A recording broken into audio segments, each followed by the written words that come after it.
Muito bem, boa noite a todos. Nós estamos hoje na nossa 13ª aula do estudo do curso preparatório de Espiritismo e, como sempre, nós iniciamos pela correção das atividades da semana anterior. Então, nós temos sempre um grupo aqui de 6 questões. Vamos começar a correção da aula 12. Tem a primeira questão. Quais são os principais casos de suicídio? Quem gostaria de responder? Eu respondo. Os principais casos de suicídios podem ser classificados em diretos, que são os intencionais, e os indiretos. Entre os fatores que levam ao suicídio estão o descontentamento, a ociosidade, a falta de fé, descrença da vida após a morte e as ideias materiais que enfraquecem a moral e a esperança do indivíduo.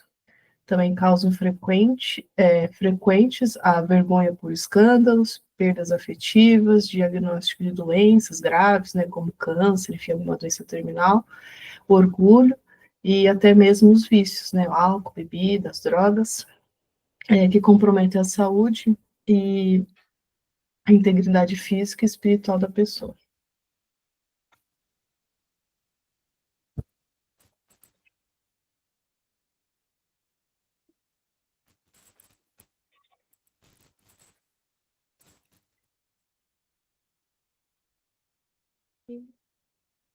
Muito bem, Angélica. Você não só respondeu a primeira, como também respondeu uma boa parte da segunda.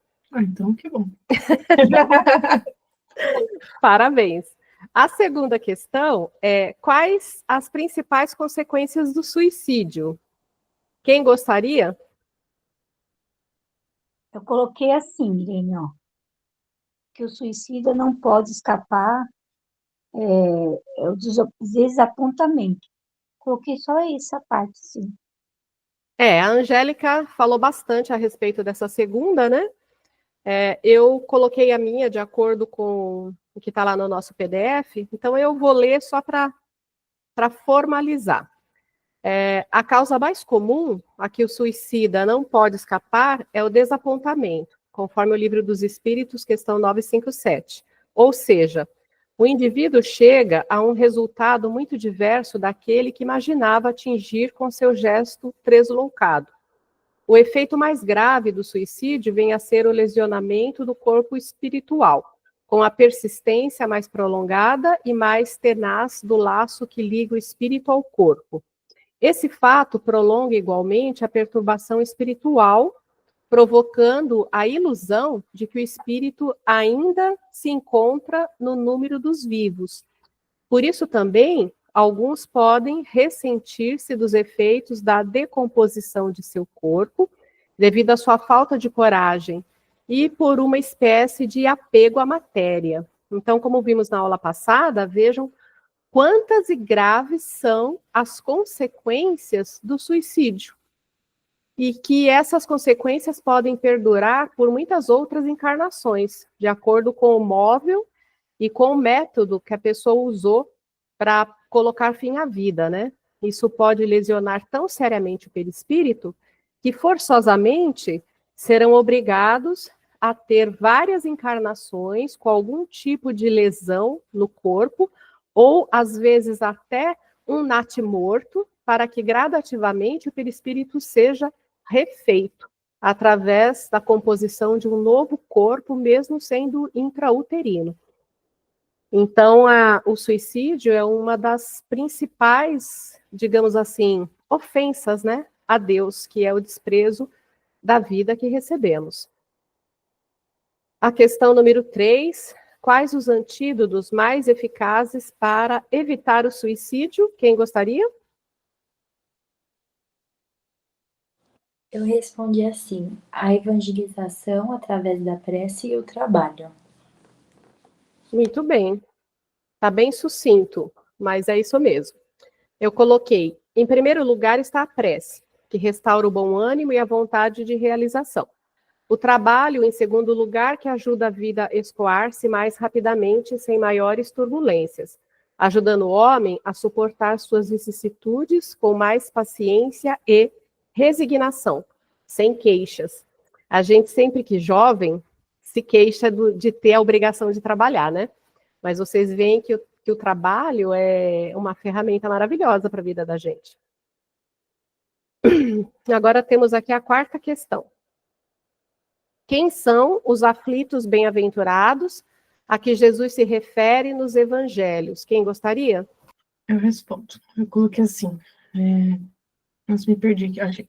São aqueles que suportam bem o sofrimento, com coragem, fé e resignação. Jesus não se refere aos sofredores em geral, mas àqueles que, em meio às provas da vida, demonstram firmeza, paciência e confiança da bondade de Deus. Muito bem. Alguém respondeu diferente? Não, né? Tá certinho. Quinta questão. O que é a verdadeira luta segundo a instrução de Lacordaire? Ai, não sei pronunciar, gente. É Lacordaire? Bom, é o que está escrito aí. Quem gostaria? Eu vou responder. A sexta, né? É a sexta? É a quinta. Ah, não, a quinta não. Vou Eu responder a faço. sexta. Eu faço. A verdadeira luta é a enfrentada das amarguras da vida. E muitas vezes exige mais coragem do que uma batalha física. É aquela luta moral e emocional, na qual vencemos a impaciência, o desespero e a revolta. Quem suporta essa luta com fé e resignação recebe de Deus seus louros espirituais. Muito bem, bem completo. Eu fiz uma resposta mais sucinta. Eu coloquei vencer-se a si mesmo, mantendo a fé produtiva, seguindo com força e resignação, não sucumbindo ao desânimo, mantendo a coragem, elevando-se acima das circunstâncias. Perfeito, Angélica. Agora a sexta questão, então, vai ficar para a Silvinha, né? Como entender a prece em face das aflições? Eu acho que eu respondi assim, ó.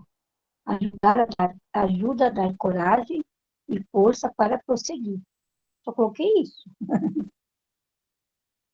Eu respondi assim: nas aflições, é necessário habituar-se à oração, como um canal de comunicação direta com Deus. Mas também é indispensável uma fé ardente no Criador, pois sem ela a prece apenas sairá dos lábios e não do coração. Alguém respondeu diferente? Gostaria de complementar? Eu coloquei igual, mas coloquei uma parte para complementar. Eu coloquei assim: ela nos ajuda a compreender que muitas dores são remédios espirituais, que o sofrimento pode ter origem na alma. Muito bem.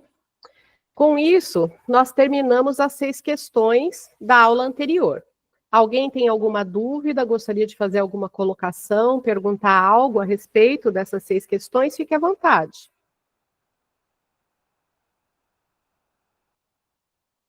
Ok, então vamos passar para o próximo. O próximo exercício, para as meninas que estão começando hoje, é uma frase que nós pegamos de reflexão, onde nós procuramos desenvolver em primeira pessoa do singular, colocando qual é o nosso posicionamento real nos dias de hoje em relação à frase que está sendo colocada.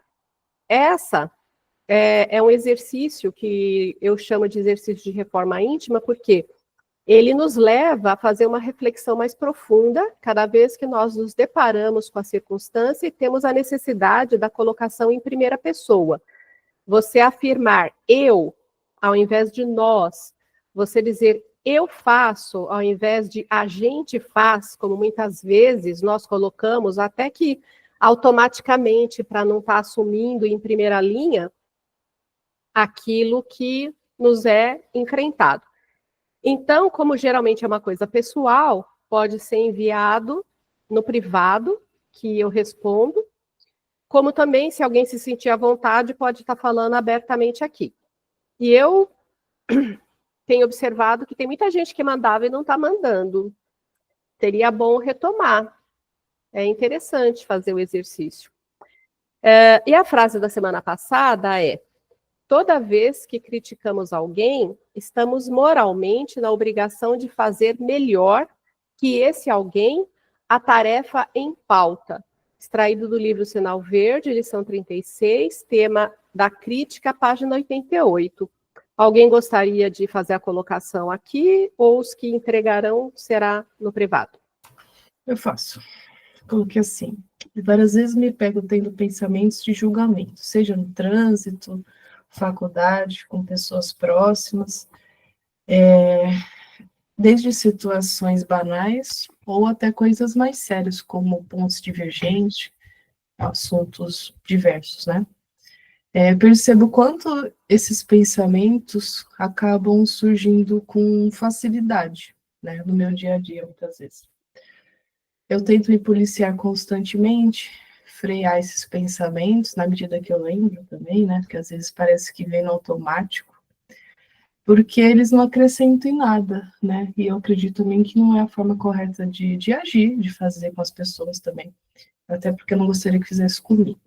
Já aconteceu de eu julgar alguém, e depois eu percebi que a situação não era nada do que eu estava imaginando, era completamente diferente. Ou seja, eu nem sabia do assunto e já imaginei alguma coisa que aconteceu ali. E por isso eu procuro sempre vigiar meus pensamentos, evitar esse tipo de atitude. E confesso que ainda tenho muito a melhorar nesse ponto. Foi isso. O seu mic está fechado. Disfarça, gente. Então, muito boa aí a sua reflexão, e realmente nós temos uma tendência instintiva e automática de estabelecermos julgamentos e críticas em relação às pessoas, às situações, às circunstâncias que nos deparam. É algo que nasce, brota dentro da gente, né? E é um instinto até que natural, porque muitas vezes vocês devem ter visto até aquelas frases da internet que diz assim, que a opinião que uma pessoa tem a seu respeito diz mais sobre ela mesma do que necessariamente sobre você. Sim. Isso no sentido de colocar uma pá de cal em cima de algumas discussões que acabam se tornando calorosas quando alguém simplesmente nos coloca numa situação de crítica ou de julgamento, numa discussão, num desentendimento. Mas ela é carregada de profundo significado. E aí a gente vê a essência disso. Como eu falei, é quase que instintivo, brota na gente aquela crítica, aquele julgamento. Por quê? Ela é feita, ela é embasada nos nossos conceitos, nos nossos valores. E os nossos valores são compostos de tudo aquilo que nós vivemos em encarnações passadas, tudo aquilo que nós vivemos nessa encarnação, fruto do meio, fruto da educação, fruto dos valores e até do coletivo inconsciente, né? Que as pessoas vão passando. Muitas vezes as pessoas não vivenciam determinadas situações, mas por quê?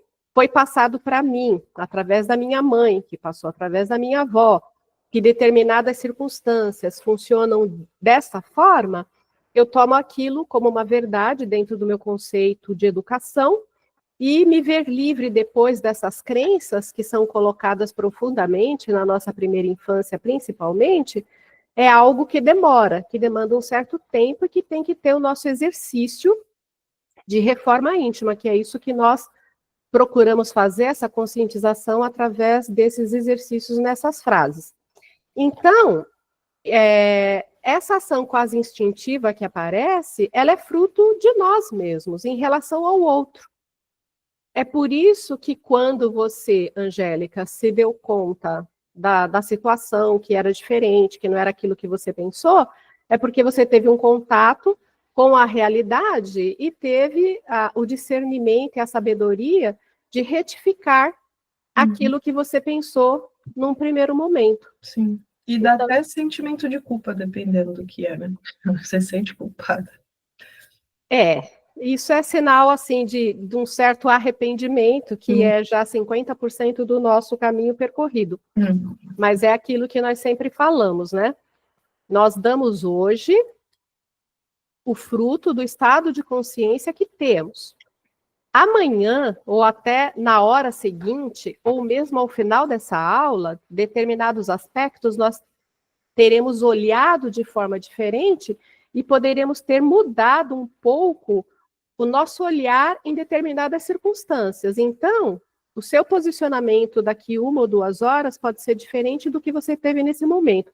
Por isso é que a gente tem que aceitar esse nosso lado, né? Que a gente costuma falar, nosso lado mais sombra do que luz, e ver que aquilo que nós tínhamos, que é o nosso conceito de hoje, que nós somos seres diariamente em construção, estamos nos refazendo, nos construindo, nos melhorando a cada momento, e tudo que porventura tivermos feito, que hoje, com a nossa consciência de hoje, nos traga algum tipo de acanhamento, constrangimento, sentimento de culpa, deve ser jogado uma luz sobre aquilo e devemos deixar de encarar dessa forma, porque era o que nós tínhamos naquele momento. Hoje somos uma nova pessoa. E assim a gente vai levando a nossa vida, sempre caminhando à frente, sempre buscando nos melhorar e deixando no passado os nossos erros do passado, porque o importante é que hoje nós não tornamos a repetir os mesmos erros. O conhecimento adquirido, ele nunca é perdido. E é isso. Alguém gostaria de falar alguma coisa ou podemos passar para a aula 13? Podemos, né? Quando todo mundo cala, quer dizer que consente. Então, vamos lá. Agora lá vou eu aqui com as minhas mancadinhas. Vamos ver se eu não erro nada dessa vez. Para fazer aqui a apresentação.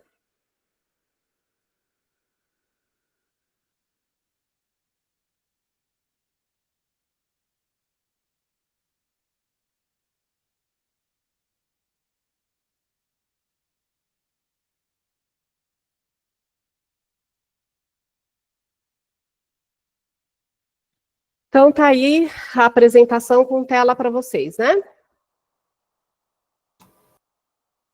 Tá, apareceu. Então, perfeito. Então, vamos lá. Nessa nossa 13ª aula, nós veremos na parte A o tema da eutanásia à luz da doutrina espírita. Na parte B, nós veremos a fé que transporta montanhas. Na parte C, as atividades, né, que serão vistas na semana que vem. O exercício de fixação, que são as 6 questões, e a nossa frase de reflexão da reforma íntima. Muito bem. Aqui eu acho que eu me perdi na página. Vamos ver se muda para o outro. Eu tinha colocado aqui um layout diferente e mudei. Pronto, voltou. No próximo slide. Nós temos aqui essa fotinha, que tem uma passagem do Evangelho, capítulo 28, que diz: um homem está agonizante, vítima de cruéis sofrimentos. Sabe-se que seu estado é desesperador. É permitido poupar-lhe alguns momentos de angústia, apressando-lhe o fim? Aí vem a resposta. Quem, pois, vos daria o direito de prejudicar os desígnios de Deus? Não pode ele conduzir um homem à borda de fosso para daí o retirar, a fim de fazê-lo retornar a si mesmo, e de o conduzir a outros pensamentos? Em qualquer extremo que esteja um moribundo, ninguém pode dizer com certeza que sua hora chegou. A ciência jamais se enganou em suas previsões? Até temos esse texto aqui no meio da aula. Aí nós começamos com a definição do termo eutanásia, que é o ato pelo qual subtrai-se a vida de alguém com o pretexto de evitar-lhe sofrimentos, bem como a seus familiares. Aí tem uma passagem histórica, né? Desde a época de Esparta, na antiga Grécia, com seu culto ao corpo, eram condenados os inaptos, os enfermos, os gladiadores de Roma antiga ou guerreiros na Idade Média eram sacrificados sob o pretexto de poupá-los da agonia. Séculos se passaram e alguns esqueceram o juramento de Hipócrates. 460 377 a.C. A ninguém darei para agradar remédio mortal, nem conselho que conduza à destruição. Aí nós vamos para o conceito da medicina. A ciência médica tem a finalidade de curar, de sanar dores, tem como dever a preservação da vida em todos e qualquer caso. O Código de Ética Médica prescreve como dever do médico o cuidado de preservar a vida humana e proíbe ao mesmo a utilização de meios destinados a abreviar a vida do paciente, ainda que o pedido deste ou de seu responsável legal. Alguns defensores da eutanásia argumentam quanto à inutilidade do enfermo e o custo da sua manutenção à sociedade. E aí afirma que ninguém é inútil. Então, nós vemos que a eutanásia, ela é repudiada tanto pelo conceito da ética médica, da medicina, quanto e principalmente sobre a luz da doutrina espírita. Porque para nós que acreditamos na vida pós-morte, na imortalidade da alma, nós sabemos que a dor, que muitas vezes pode vir através de uma enfermidade grave, e que muitas vezes pode levar uma pessoa até a ser desenganada à luz do conceito da medicina atual, ela pode, de um momento para o outro, melhorar e ir se dissipando. Por quê? Porque Deus faz com que aquela pessoa chegue até aquele extremo, digamos, do sofrimento, da presença ali, da morte, da proximidade da morte, de presenciar, mesmo que em estado meio nebuloso, né, devido a medicamentos, ao estado de saúde mesmo, presenciar o sofrimento dos seus entes queridos que vão visitar, que é perceptível pela feição, pelo toque, ou por mais que a pessoa tente não demonstrar, isso tudo tem um impacto muito grande sobre o doente. E que muitas vezes, mesmo desencarnando, leva essas impressões para outra vida, do qual servirá de base para novas reflexões, como também, se não é chegada a sua hora, ela foi até aquele extremo para que ali refletisse até um limiar que trouxesse um conhecimento adequado que vai trazer grande luz para os seus próximos anos e um aprendizado já fixado até para as outras encarnações.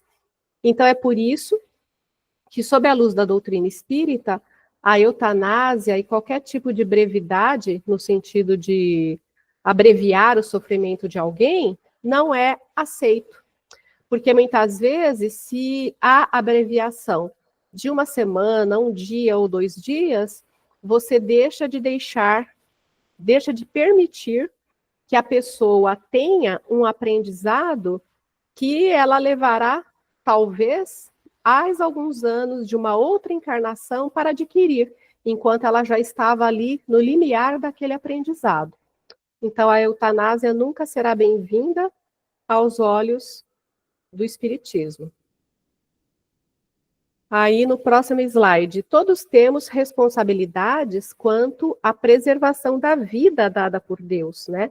A vida é um presente divino, é uma oportunidade de estarmos aqui nesse planeta escola, no nosso dia a dia, colocando à prova toda aquela preparação que tivemos no plano espiritual e tudo aquilo que trouxemos como um preceito de corrigir. Porque nós já dissemos, né, que quando chegamos na espiritualidade e quando vamos nos equilibrando naquela vida e vamos tomando consciência do que tínhamos nos comprometido versus o que estamos realizando, o que realizamos enquanto em vida, a gente percebe que caminhamos muito pouco, que deixamos muitas oportunidades passarem. E é por isso que a gente acaba solicitando uma nova oportunidade de reencarnação, ficando ali naquela filinha, digamos assim, esperando uma oportunidade de ser recebido, para recebermos um corpo físico, numa família, que muitas vezes tem laços de outras existências, né? E é um processo que é muito moroso, e exige muito planejamento, porque há necessidade de reunir pessoas e situações adequadas a tudo aquilo que foi planejado para a gente. Então, nós temos uma grande responsabilidade com relação à preservação da vida, com relação à preservação do nosso corpo físico, que é o nosso veículo de manifestação no mundo. Por isso é que eu disse inicialmente que uma das maiores ofensas que possamos fazer a Deus é darmos cabo da vida desse nosso corpo que foi concedido para a manifestação do nosso espírito. E aí prosseguimos. A morte, como terapia, destrói a razão de ser da medicina, né? Agora aqui falando sobre a ótica da medicina, que é manter a vida. Argumento decrépito é aquele dos que defendem a morte dos idosos. Total falta de respeito àqueles que deram a vida física a outros, e como esse ato indigno, argumentam com a dignidade de morrer. Se fossem dignos, viveriam defendendo a dignidade de viver. Então, tem sempre aquelas correntes de pessoas que acham que o idoso é um peso morto, né? Deixou de produzir na sociedade, deixou de gerar renda, muitas vezes já tem lá suas limitações e necessitam de um pouco mais de amparo, de saúde, e aí as pessoas se esquecem de tudo aquilo que aquela pessoa contribuiu ao longo da vida. É por isso que eu falo, né? As coisas só dão certo quando nós fazemos com amor e por amor. E essa também é uma conquista individual nossa. Nós temos também que fazer-nos amados pelas outras pessoas. Tem aquela médica de tratamento paliativo, a doutora Cláudia, que eu esqueci o sobrenome dela agora, e ela fala, né? Ela fala que todo mundo um dia vai precisar de cuidados. E que a diferença vai ser em se você vai ser uma pessoa gostosa de se cuidar, né? Então, a gente tem que continuar nesse nosso processo de reforma íntima, porque isso também faz parte da nossa reforma íntima. A gente ser uma pessoa que está sempre apreciando a vida que nós temos, agradecendo a Deus por cada milagre que se vê na natureza, um pássaro, uma borboleta, qualquer coisa que chame a nossa atenção, que nos leve, que nos mostre a vida, e agradecer todo o carinho, todo o cuidado que nós recebemos dos nossos entes queridos que nos auxiliam nessa fase, tanto quanto nós os auxiliamos um dia, né? Só que a gente sempre vê o trabalho que entre aspas, um filho ou uma criança dá, como algo que é bonitinho, é engraçadinho, tem aquela carinha, e cada dia vem com uma novidade, um ensinamento novo, um aprendizado novo, e tem aquela perspectiva de que tudo vai passar muito rápido, né? Mas um ano na vida de uma criança faz uma diferença muito grande em termos de desenvolvimento.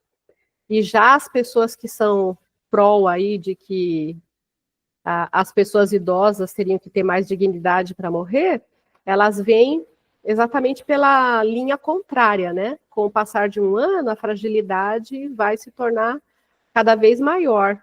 Então, o final é o nosso desenlace mesmo, mas temos que ter essa consciência, esse amor, essa reciprocidade, que vem tanto do cuidador quanto de quem é cuidado.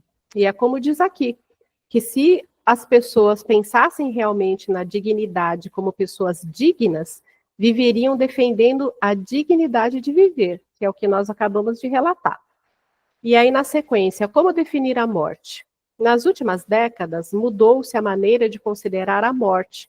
Várias interrogações de ordem médica, ética e jurídica foram levantadas com o desenvolvimento das técnicas de transplantes e de possibilidade de subsistência artificial das funções fisiológicas fundamentais.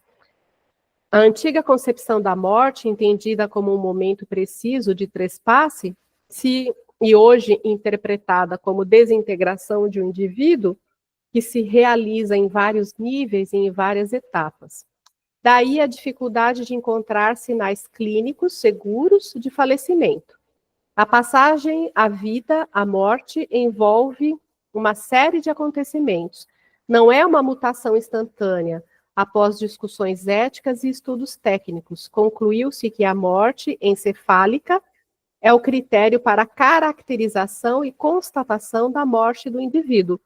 Então, até mesmo essa questão do avanço da medicina, que tem como ética a manutenção da vida, hoje, com as técnicas dos transplantes e de alguns aparelhos que conseguem até substituir o funcionamento de um coração enquanto você espera alguns dias para chegar lá, uma doação de alguém, e a mesma coisa com o pulmão, né? Na época do Covid, nós vimos que tinha lá um aparelho caríssimo que substituía também as funções do pulmão, que até foi usado no Paulo Gustavo.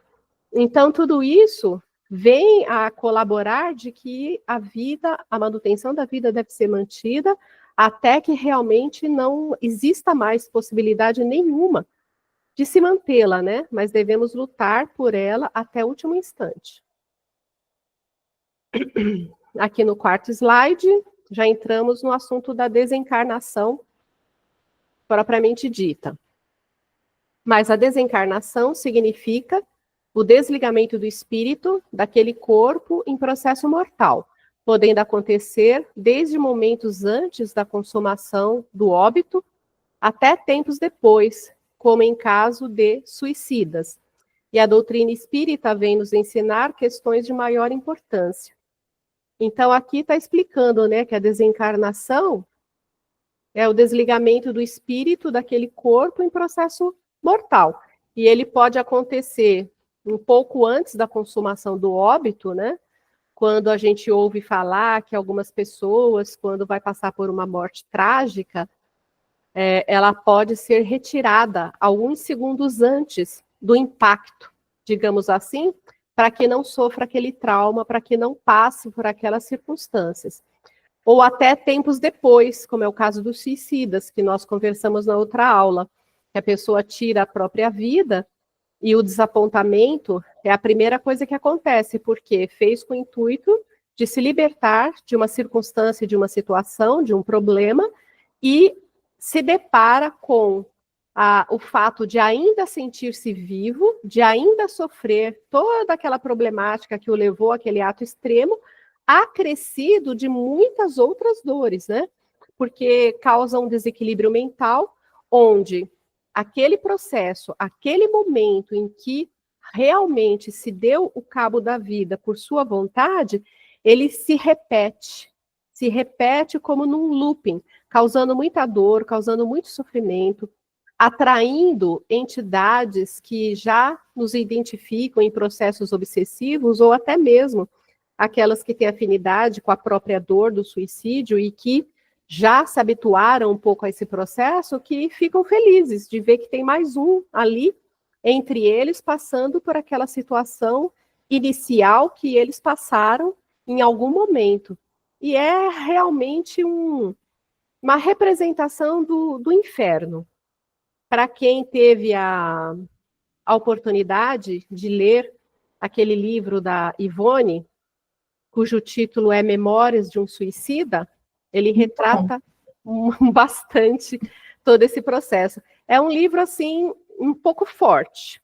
E engraçado é que quando eu comecei a frequentar o espiritismo por curiosidade mesmo, que eu sempre tive, o primeiro livro que me emprestaram foi esse. Então, você já começa, assim, com aquela realidade nua e crua, mas foi uma leitura muito boa, porque trouxe um impacto, assim, um aprendizado que me despertou mais interesse para as outras coisas.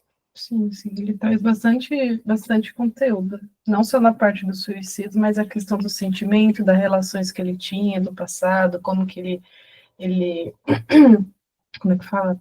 Como que ele lida com isso, né, daqui para frente, né, as outras pessoas também ao redor dele, é bem legal.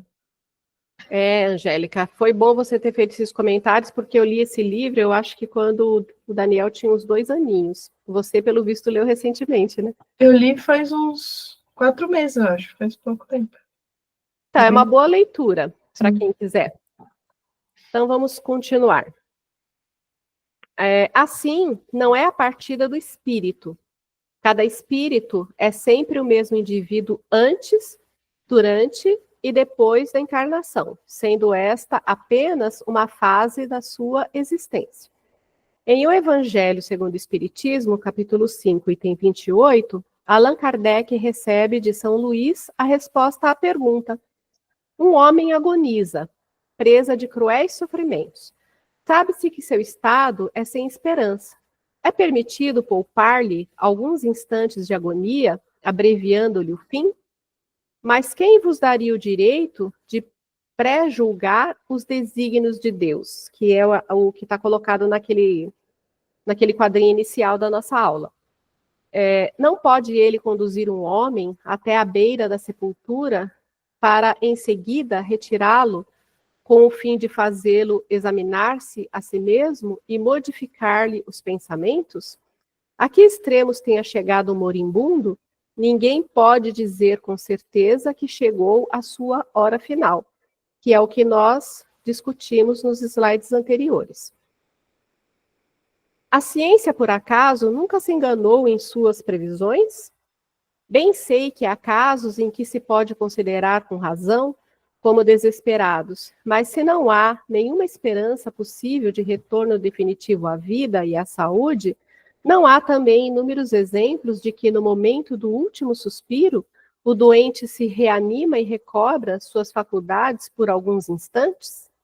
Pois bem, essa hora de graça que lhe é concedida pode ser para ele da maior importância, pois ignorais as reflexões que seu espírito poderia ter feito nas convulsões da agonia, e quantos tormentos podem ser poupados por um clarão de arrependimento. Isso é uma coisa muito comum, que vocês devem ter presenciado e ouvido falar, que o pessoal tem aquela melhora da morte. Muitas vezes dizem que é para a família acreditar que de fato a pessoa vai melhorar, relaxar um pouco e não atrapalhar tanto o desenlace, né? Mas aqui tem um outro aspecto muito importante com relação a essa melhora da morte. É onde a pessoa passa por uns momentos de lucidez e onde tem condições de trazer reflexões que vão dar um impacto muito grande em tudo que ela precisava aprender enquanto encarnado e enquanto espírito. Então, vocês vejam que nenhum momento, nenhum segundo é desprezado, tudo é aprendizado. O materialista que só vê o corpo, não levando em consideração a existência da alma, não pode compreender estas coisas, né? Nós já tivemos aulas anteriores falando a respeito do materialismo, então a gente entende realmente essa frase, essa colocação, né? Porque se para a pessoa só existe o aqui e agora, não existe nenhum Deus, não existe sobrevivência do espírito ao corpo, então não se tem realmente o que esperar, o que se compreender, o que se consolar e nem o que se fortificar-se na fé. Vocês podem observar que as pessoas que têm tendências ao materialismo, como a concepção da palavra diz, são pessoas que tendem a sofrer mais, com depressão principalmente, ansiedade, porque não tem esse lenitivo que a crença e que a fé nos traz. Né? Quando nós acreditamos na sutileza e nas coisas que vêm de Deus, da criação, de tudo isso que nos envolve, porque não existe o vazio, você ouve uma música com os acordes um pouco melhores, ou você vê um filme que retrata uma história real, uma superação, você vê o depoimento de uma pessoa, você sente uma emoção, é uma coisa que vem da sua consciência mesmo, não é simplesmente um sentimento puramente mundano, é algo mais profundo, é algo que vem da alma. E é maravilhoso você poder sentir isso, ouvindo uma música, apreciando um filme, acolhendo uma pessoa, é maravilhoso. Eu acredito que todos nós já tenhamos passado por momentos assim. E continuando, mas o espírita que sabe o que se passa além túmulo conhece o valor do último pensamento. Aliviai os sofrimentos o mais que puderdes, mas guardai-vos de abreviar a vida, mesmo que seja em apenas 1 minuto, porque esse minuto pode poupar muitas lágrimas no futuro. Emmanuel, no texto intitulado Eutanásia da Vida, do livro Diálogo dos Vivos, observa que o homem comum não conhece a face psicológica dos nossos irmãos suicidas e homicidas conscientes, ou daqueles outros que conscientemente se fazem pesadelos ou flagelos da coletividades inteiras. Devidamente reencarnados em tarefas de reajuste, não demonstram senão o quadro aflitivo que criaram para si próprios, de vez que todo espírito descende das próprias obras e revela consigo aquilo que fez de si mesmo. Diante das crianças em prova ou dos irmãos enfermos, imaginados irrecuperáveis, medita e auxilia-os. Ninguém, por agora, nas áreas do mundo físico, pode calcular a importância de alguns momentos ou de alguns dias para o espírito temporariamente internado num corpo doente ou disforme. O Livro dos Espíritos, em sua questão 944, coloca: o homem tem direito de dispor da própria vida? Eis a resposta: não. Somente Deus tem esse direito. O suicídio voluntário é uma transgressão dessa lei. Emmanuel, no livro Religião dos Espíritos, encerra o texto: sofrimento e eutanásia, dizendo: lembra-te de que, valorizando a existência na terra, o próprio Cristo arrancou Lázaro às trevas do sepulcro para que o amigo dileto conseguisse dispor de mais tempo para completar o tempo necessário à própria sublimação. Então vejam, né, temos aí a história muito conhecida de Lázaro, que já estava no sepulcro há uns 2 dias, né? E, na verdade, ele estava num estado de catalepsia profunda, e Jesus, percebendo isso, foi lá, retirou e se utilizou desse momento como algo para o aprendizado dos demais, né? E é uma história bem interessante. Se Jesus não tivesse feito isso, ele fatalmente teria realmente desencarnado. E com isso, nós concluímos a parte A da eutanásia. Alguém gostaria de fazer alguma pergunta, alguma colocação, antes de irmos para a parte B?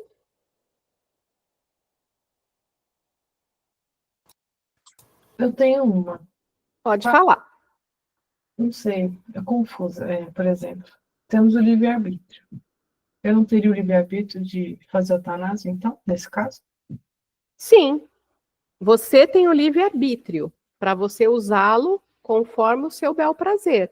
Só que você entra na quebra da lei natural de Deus, né, com relação à preservação da vida, que foi tudo isso que nós colocamos, e como toda quebra, entra na causa e efeito, e você terá as consequências disso. Então, na melhor das hipóteses, você pode deixar de adquirir os aprendizados que nós citamos durante toda essa parte A, pelo período que ainda te restava de reflexão no leito, de sofrimento propriamente dito, que muitas vezes pode até ter representado uma depuração, um expurgo, através de uma doença que foi sua própria escolha ao reencarnar. Porque você pode ter, sei lá, ter algum tipo de culpa que não te abandona, que você traz de outra vida, de algo que você fez alguém sofrer. E aí você pede para que você se livre dessa culpa, porque o que seriam 50, 80, 90, 100 anos dentro de uma existência frente à eternidade. E aí você pede: não, eu quero desencarnar dessa forma e com essa doença. Aqui, com o esquecimento do passado, você tem uma outra visão do mundo, da modernidade, da abreviação do sofrimento, e voluntariamente você usa o seu livre-arbítrio num país em que é possível se fazer isso, né? Que aqui no Brasil não é permitido, mas em muitos países é. E aí você simplesmente faz. Você vai voltar para o plano espiritual, na hipótese de você ter pedido o desencarne daquela forma e pensar, puxa, pisei na bola. Entendi. Faltava tão pouquinho, Desisti antes. era só mais 15, 20 dias e eu ia estar livre disso. E agora? Agora repete de ano. Então, a gente nunca sabe. Por isso é que eu prefiro, em certos casos, como esse, usar a generalização e seguir o que a lei nos coloca aqui através dos evangelhos. Pelo menos é como eu sinto. Porque a gente tem que nortear a nossa vida sempre dentro do que a gente sente, né? Porque o nosso sentimento é o nosso móvel. O nosso sentir, ele nunca deve desprezar a razão, mas ele deve sempre estar ao lado. Você, numa fração de segundos, você pode sentir alguma coisa em relação a uma circunstância ou uma pessoa, que você, passando a racionalizar em cima daquilo, você vai construir um novo conceito baseado nas suas crenças e na sociedade, que muitas vezes, lá na frente, conhecendo um pouco melhor a pessoa e a circunstância, você vai ver que a sua primeira intuição naqueles primeiros 30 segundos é o que estava certo. E você não valorizou. Então, o sentir é muito importante. Respondi a sua pergunta, meu amor? Respondeu sim, Jane, obrigada. Pode falar, Cíntia. Hoje em dia, nos hospitais, tem os tratamentos paliativos, né? Para os enfermos que já não têm mais uma esperança, né? De sobrevivência. O fato da gente não dar o direito, né? Ou optar pelo paliativo, em vez de repente, o paciente ir para UTI, ficar ali ficando vivo por aparelhos, né? O fato de você deixar ele no quarto e ter a sua morte natural, tirando, eu não sei se isso chega assim a tirar uma oportunidade que ele teria de viver, se ficasse ali na UTI, de repente ia viver 5 dias. E aí no paliativo, como você não tem nenhum aparelho a mais, vai viver 3 dias, por exemplo. Isso não se enquadraria, então, numa eutanásia? Eu entendi a sua pergunta. Para mim, isso não se conceituaria numa eutanásia. Hoje, inclusive, eu vi uma definição de 2 cientistas que eu sigo no Instagram, que elas estavam falando a respeito de tratamento paliativo. Eu não sei se você teve a oportunidade de ver na Netflix aquele negócio vinagre com maçã, que é a respeito de uma pessoa que prega uma porção de coisas aí que seriam alternativas e que, na verdade, faziam pessoas que tinham doenças de fato abandonar tratamento e que as pessoas acabavam morrendo mais cedo, nesse seriado aí, Vinagre de Maçã. E essas cientistas estavam falando a esse respeito do tratamento paliativo, que era uma relação que estava fazendo a uma youtuber atual, que seria, entre aspas, o vinagre de maçã brasileiro, né? Que ela estava falando que ela estava condenada à morte e conseguiu bastante dinheiro aí na internet, e que depois, agora, falou que está em cuidados paliativos. Aí ela estava explicando que o cuidado paliativo, ele surge desde o momento em que você é diagnosticada com uma doença grave, num estágio que, muito embora seja avançado, vamos dar como exemplo um câncer que já tem metástase em muitas partes, e que, óbvio, fazendo uso de todo o tratamento que tem hoje em dia, vai estar brecando a metástase. A gente sabe também que o aspecto psicológico, a vontade de viver que a pessoa tem, também ajuda a segurar por um bom tempo, mas certamente no estágio em que se chega a ter um diagnóstico de uma doença grave, se entra em tratamento paliativo, que na verdade é um apoio de uma rede de profissionais, psicólogos e médico que tenta minimizar a dor que você venha sentir num pico durante o tratamento e apoio psicológico, etc. Então, o tratamento paliativo ele surge desde aí até o tratamento paliativo, que, como a cientista mesmo disse, que seria uma pequena faceta do tratamento paliativo dentro do todo que representa um tratamento paliativo, aquilo que seria o acompanhamento das últimas semanas da pessoa, quando a pessoa está realmente, de fato, desencarnada e caminhando para isso. Então, se eles acham que é possível que você siga com esse tratamento em casa, porque não vai fazer diferença estar no hospital ou não, eles vão te dar o suporte emocional e psicológico para isso, vão te dar os medicamentos necessários para que você tenha mais conforto. E quando chegar num ápice em que a pessoa fica realmente muito difícil de se cuidar em casa mesmo, por uma série de coisas, dependendo da enfermidade, também pode ocorrer a internação, como você citou. E na internação, muitas vezes, a pessoa pode estar sofrendo uma dor tão grande numa doença terminal, que para evitar que ela se descompense mais, ou que sofra mais, ou que fique agitada no leito, de um modo geral, eles acabam dando sedativos para que a pessoa passe a maior parte do tempo dormindo, ou até quase que num coma induzido. Porém, Cíntia, tanto num ou no outro caso, ninguém está abreviando a vida da pessoa.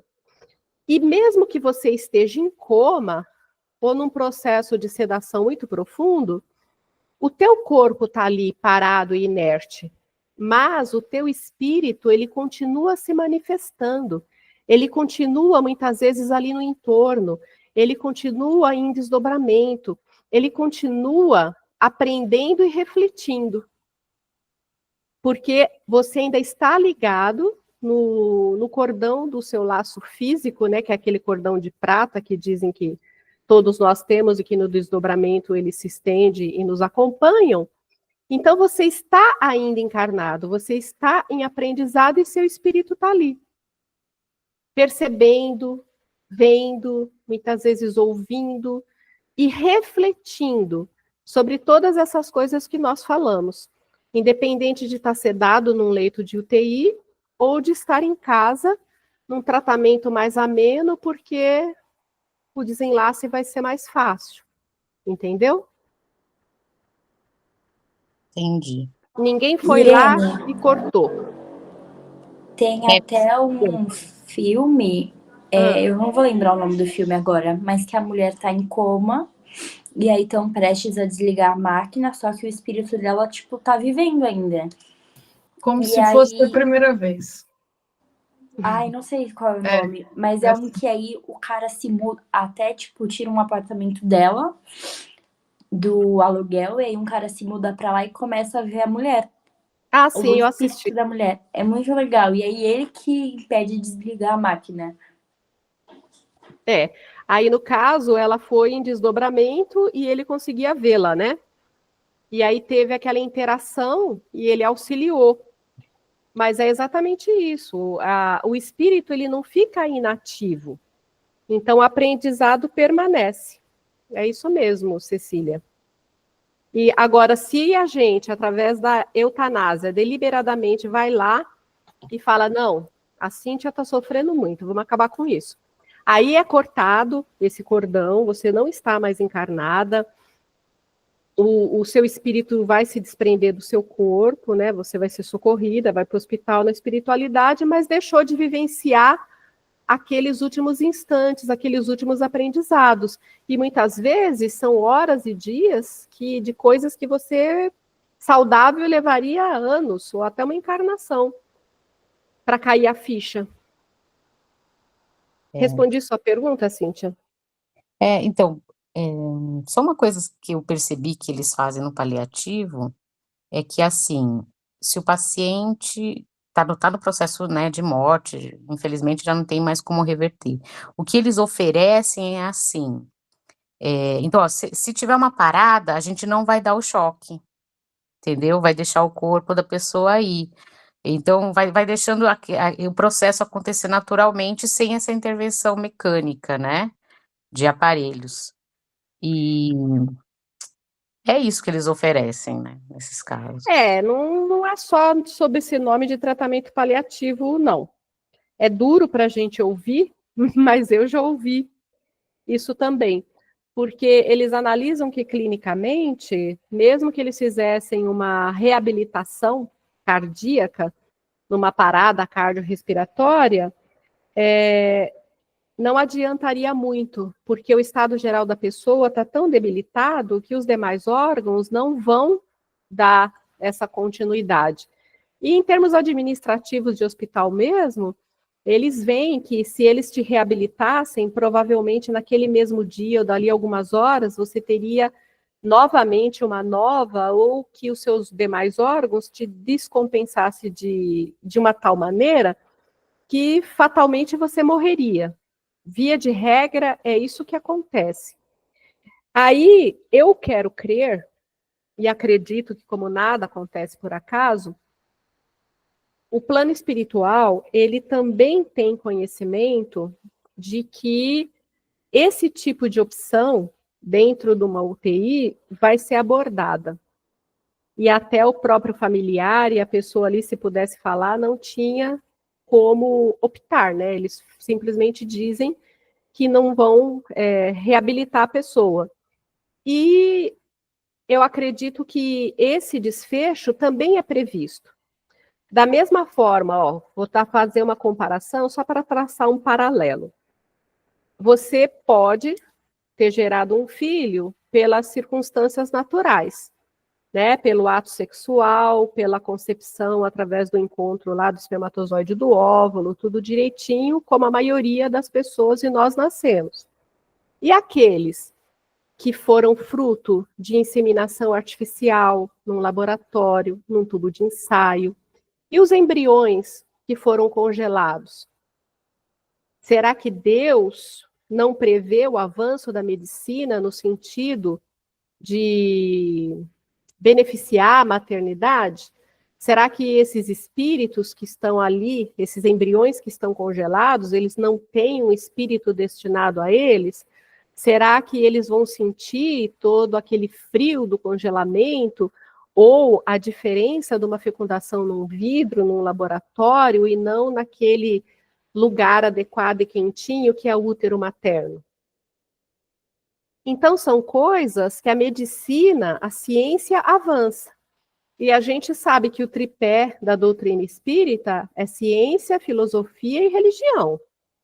Então, se a ciência permite que um bebê seja formado e que vingue, que reencarne normalmente, através de um tubo de ensaio, a ele foi previsto isso, a ele sim teve aquele momento do encontro, da ligação do espírito com aquela multiplicação celular, só que o processo inicial foi diferente, mas o processo da ligação do espírito, da ligação com a família, da ligação com os pais, tudo isso aconteceu absolutamente natural, porque a ciência faz parte desse progresso, entendeu? É por isso que eu acredito que no caso da opção de não ressuscitar uma pessoa que já está com o coração extremamente debilitado, que dali algumas horas sofreria isso novamente, já deve ter chegado dentro do planejamento espiritual num termo. E é diferente de uma eutanásia, né? Porque você não optou por passar pela eutanásia para abreviar o seu próprio sofrimento, o teu familiar não pediu para que você deixasse de sofrer, que ele deixasse de sofrer junto com você, e que a rotina fosse mudada com tudo aquilo que a gente sofre quando tem um ente querido internado. Foi algo alheio à vontade do grupo, entendeu? Entendi. Mais alguma colocação?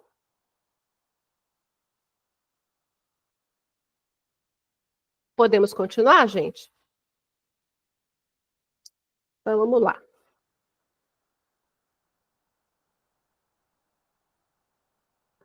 Então, agora nós iniciamos a parte B, que é a fé que transporta montanhas.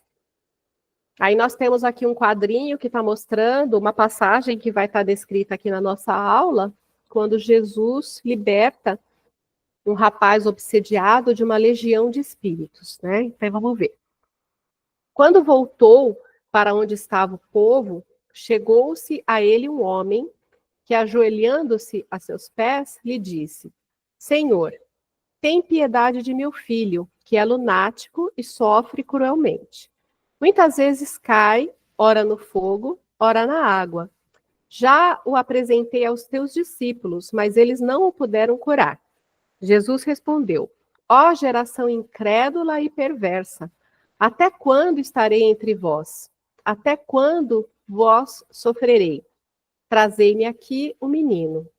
E tendo Jesus ameaçado o demônio, este saiu do menino, que ficou no mesmo instante curado. Então os discípulos vieram ter com Jesus em particular e lhe perguntaram: Por que não pudemos nós expulsar esse demônio? Jesus lhes disse: Por causa da vossa pouca fé. Pois em verdade vos digo que se tivesseis a fé do tamanho de um grão de mostarda, diríeis àquela montanha: Passa daqui para ali, e ela passaria. Nada seria impossível. Não se expulsam os demônios dessa espécie senão por meio da prece e do jejum. Segundo o Evangelho de Mateus. Com pequenas variantes, essa passagem também é narrada por outros dois evangelistas, Marcos, no capítulo 9, versículo 14 e 28, e Lucas, no capítulo 9, versículo 37 a 43. Da narrativa de Marcos consta o diálogo entre Jesus e o pai do menino, que achamos interessante reproduzir. Há quanto tempo isso lhe sucede? O pai respondeu: Desde a infância.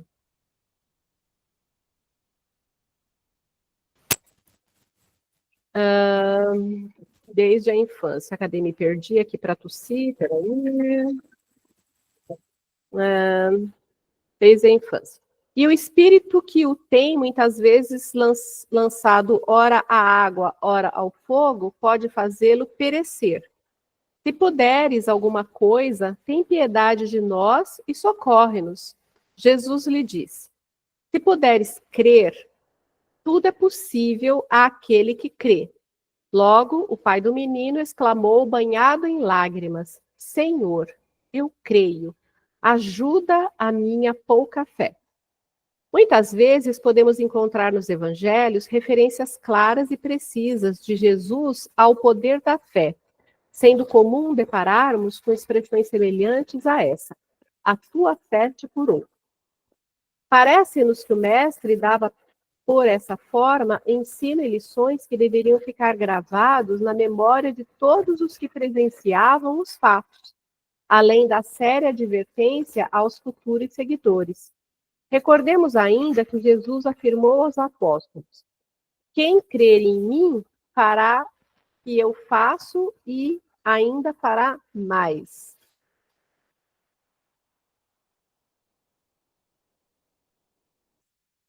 Que não mudou.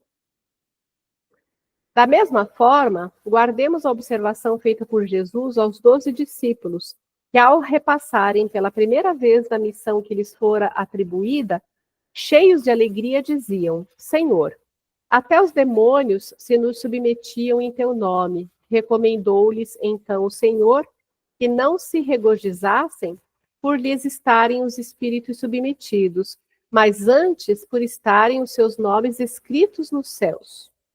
De tudo se depreende os amorosos cuidados do Mestre para com os seus seguidores, alertando-os sempre contra as tentações do orgulho, para que não se envaidecem diante dos resultados que fossem obtendo no desempenho de suas missões, na cura e alívio dos sofrimentos.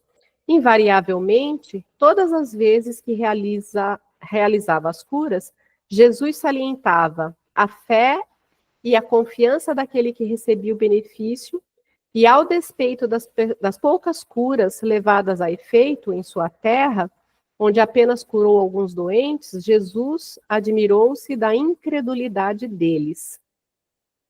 Assim, para ser obtida a cura, torna-se evidente a necessidade da colaboração do doente, isso é, o desejo sincero de ser curado, conjugado com a fé, confiança e vontade potente de quem vai operar em nome do Senhor. Tudo isso aliado ainda à possibilidade kármica em face da lei. Todas as doenças podem ser aliviadas, mas nem todas podem ser curadas. A confiança nas próprias forças nos torna capazes de executar grandes coisas, mesmo materiais, que não obteríamos se não confiássemos em nós mesmos. As montanhas a serem removidas pela fé, referidas no Evangelho, devem ser, antes de mais nada, as montanhas das nossas imperfeições e inferioridades, constituídas de má vontade, resistência, preconceitos, interesses materiais, egoísmo, fanatismo, paixões orgulhosas, etc. A fé sincera e verdadeira é sempre calma, paciente e humilde. Deve ser cultivada pela moralização dos nossos costumes, pela pureza de pensamentos, palavras e atos, pela crescente confiança na ilimitada bondade divina, para desenvolver dentro de nós a força magnética que nos possibilitará agir sobre o fluido universal e que, usada convenientemente pela nossa vontade, é capaz de operar prodígios, sempre que é utilizada em benefício do nosso próximo. Jesus disse aos discípulos que aquela espécie de espírito obsessor só sairia pela oração e pelo jejum. Devemos entender, então, que através de uma fé fervorosa, vertida em sentida prece, que é o pensamento puro, surto do amor, poderemos expeli-los desde que estejamos em jejum, isto é, em condições morais satisfatórias, de abstinência, de pensamentos culposos, de sobriedade na satisfação de nossas necessidades e austeridade de proceder.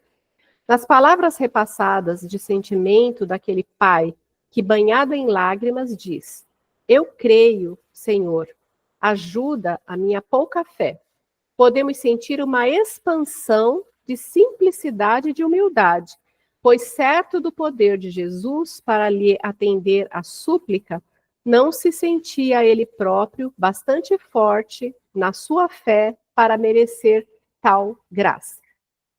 Então, nós vemos aqui, nessa parte de que a fé que transporta montanhas, a questão de Jesus curando esse jovem obsediado. E os discípulos perguntaram, né, mestre, por que nós não conseguimos? Ele respondeu, por causa da sua pouca fé.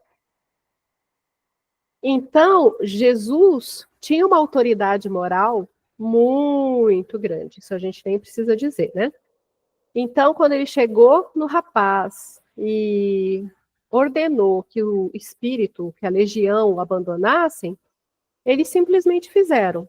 É claro que os apóstolos, mesmo que fossem espíritos mais evoluídos do que os demais, porque eles foram escolhidos para essa missão, né?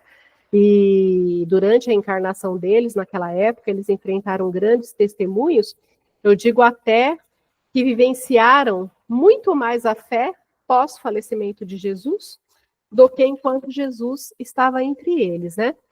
Mas, naquele momento, não só eles ainda não estavam preparados, fortificados, porque Jesus, com toda aquela sua autoridade moral, ele ensinava através dos exemplos, e não só através das palavras, né?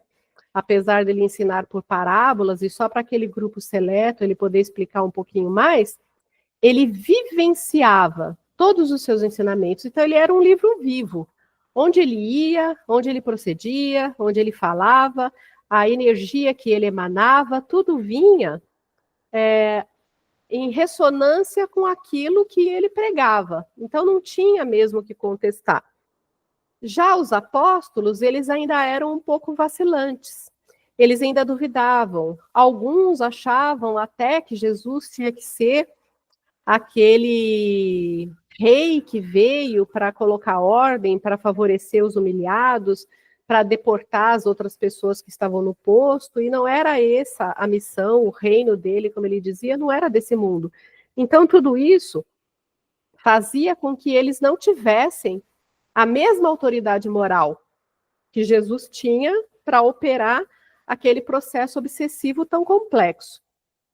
Porém, nós vamos ver mais para frente que depois que Jesus partiu para a espiritualidade, ele delegou, de fato, a missão aos apóstolos. Então, foi como transferir, entre aspas, um cajado.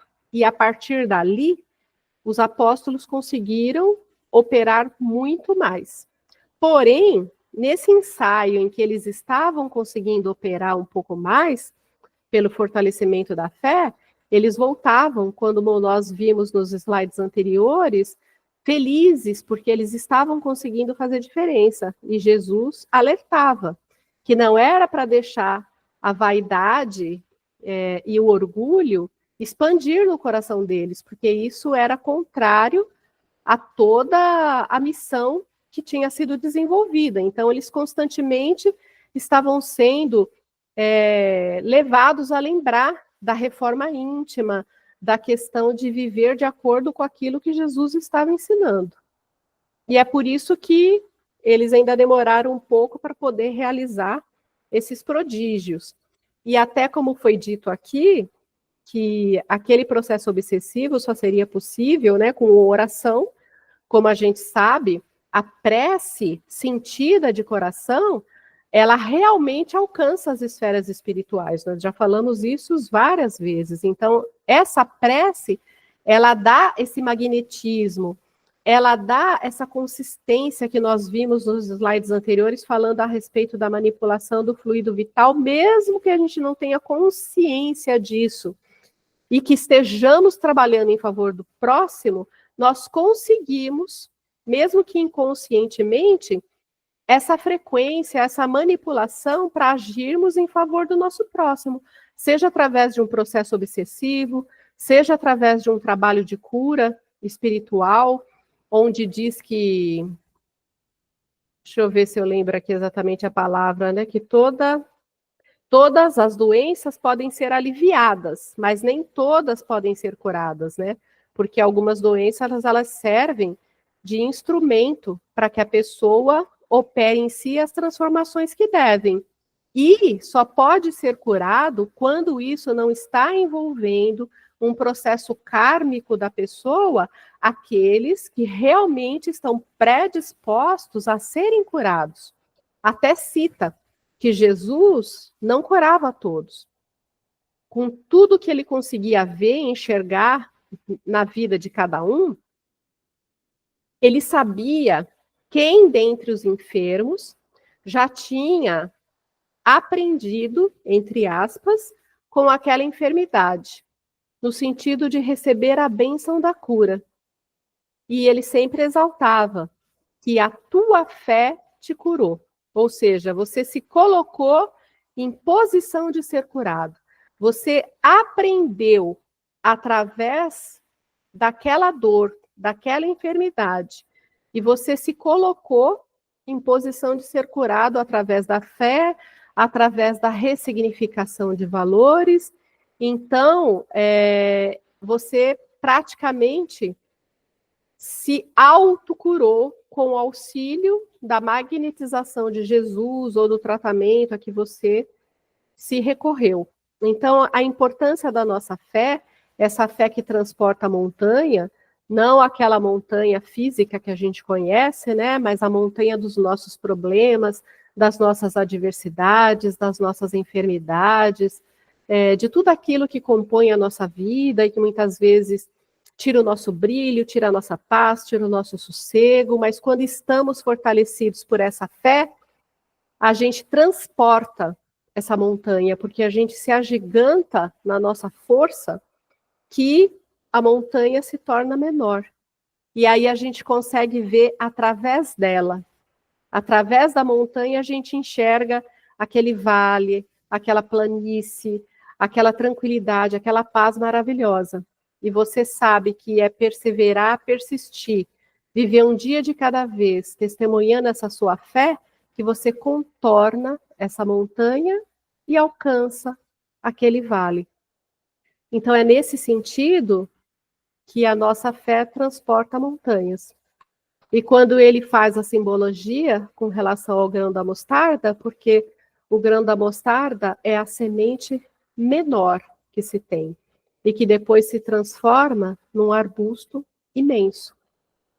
Então, nós somos sementes. Nós temos a centelha divina desde o momento em que fomos criados.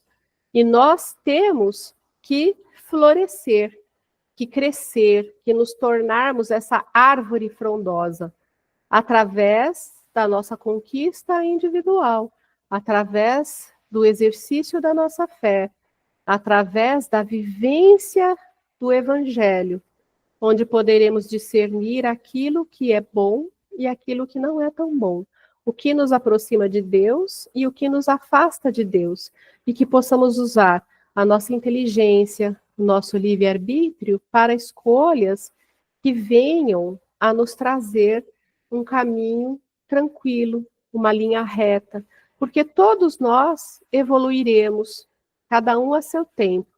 A diferença está no tempo que levaremos e na qualidade do caminho que percorreremos. Porque a cada passo, a cada escolha, nós estaremos ou não fazendo boas opções ou infringindo as leis naturais de Deus, das quais não existe castigo.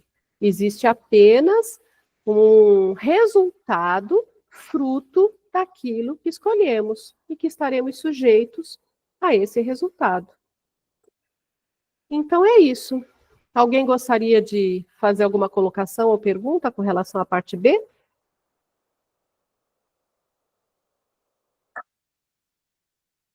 Ninguém? Entenderam bem ou já estão cansados? Acho que é só lendo depois, né? Mas agora, sem dúvida. Maravilha. Então, chegamos na parte C, que são as nossas atividades. Então, tem aqui as 6 questões, que eram para serem respondidas. É como a Angélica falou, só ler depois, para ver as dúvidas. E a leitura e a resposta dessas 6 questões ajudam bastante a fixar o conhecimento. E a nossa frase de reflexão da próxima semana é: não se aproveite da conversação para entretecer apontamentos de crítica ou censura, seja a quem seja. É bem parecida com a anterior, né? Mas eu acho que eu não peguei a mesma não, né, gente? Acho que não. Eu sempre marco no livro. Não, não é a mesma. Mas é parecida. Bom, então é isso. Com isso nós terminamos aqui a nossa 13ª aula.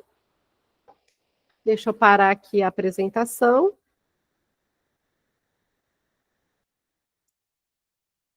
Deixa eu voltar aqui o layout